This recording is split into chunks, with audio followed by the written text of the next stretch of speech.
Isang umaga, kahit nasa school, nag-comment sa akin si Kappa Girl. Ang sabi niya, Tito Dugs, meron kaming project sa school. DIY beads iron. Tito Dugs, igawa mo na agad ako, please. Para ako una magpasa kay ma. Ganito pala yung DIY beads iron. Yung mga beads gagawin mong character. Tapos paplansyahin mo para maging flat. Pwede siya maging kitchen. Oh, di ba? Ang ganda. Dahil mabait akong tito at honor naman si Kappa Girl. At para naman to sa pag-aaral niya dahil project to. Eto, bumili ako ng DIY beads iron. Kaya naman mga kadugot, tara, unboxing na natin.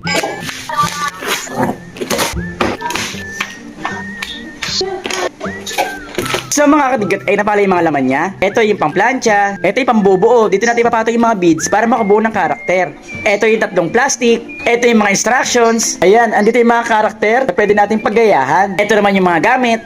At ito naman yung mga beads. Diba? Ang ganda, iba't iba ang kulay. Dahil sobrang excited na ako, ito nga gagawa na ako. Inanggat, binuksan ko na nga din pala yung mga gamit. At dito sa instructions, namimili na nga pala ako ng karakter na paggagayahan ko. Sobrang dami kasi magaganda dito. May mga fruits, mga mukha na ibang characters, may mga labubo, may mga Sanrio, at madami pang iba. Pero dahil honor si Kappa at isa siyang star, at lagi siya may star sa school, star ang bubuuin natin. Ito nga, binuksan ko na yung mga beads para makapagsimula na. At ang kagandahan nga pala sa star ay konting color lang magagamit natin. Yung technique nga pala dyan, unahin natin yung pinakataas. Ang unang binubuo ko nga pala dito sa star is Santa Claus hat. Kasi puro black lang naman ang kailangan natin dyan, tsaka white. Tapos konting red lang, diba? Kita niyo na yung sombrero. Grabe mga kadigo, sobrang ganda project pala neto. Kasi habang ginagawa ko ito, sobrang sapisyating nang nararamdaman ko. Sobrang nakaka-enjoy kasi sobrang nakakalibang. Maganda exercise dito sa utak dahil napopokus tayo. At lumalabak yung imagination natin. Bale, dito na nga pala ako sa pinakakatawan ng star. Dahil bago-bago pa nga lang ako, first time ko lang din to. Hindi pa ako ganun kabilis. Hindi ko pa kasi alam tamang technique eh. Pero okay na dito, slowly but surely. Ayan, tapos na ako sa katawan, tapos na ako sa mukha. Nag-fill in na lang ako ng color yellow dahil itong kulay ng star. O diba, unti-unti na nakikita yung ganda niya. Gilid-gilid lang naman siya mahirap. Pero kapag dito na tayo sa lobby, sobrang dali na. Grabe nga excitement yung nararamdaman ko dito, matapos ko na mabuo. Sobrang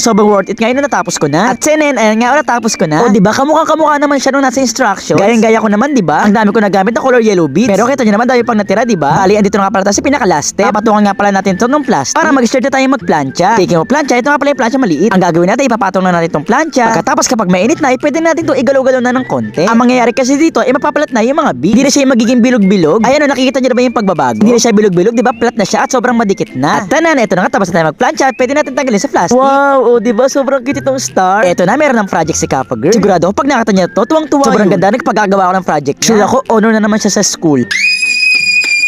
Wow, Tito Dug, sa'yo na ba yung project ko na ibibigay ko kay ma'am? Oo, kapag ito yung project mo, ginawa ko na para ikaw una magpasa sa teacher mo. Wow, Tito Dug, tamang-tama. Kahit kakauwi ko lang ako ang una magpapasa kay ma'am. Okay, Tito Dug, so dahil kakauwi ko lang naman, pupunta na ako sa bahay ni ma'am at ibibigay ko na yan sa kanya. Okay, bye! Okay, kapag ingat ka sa pagpunta sa bahay ng teacher mo para ipasa yung project mo. Bye!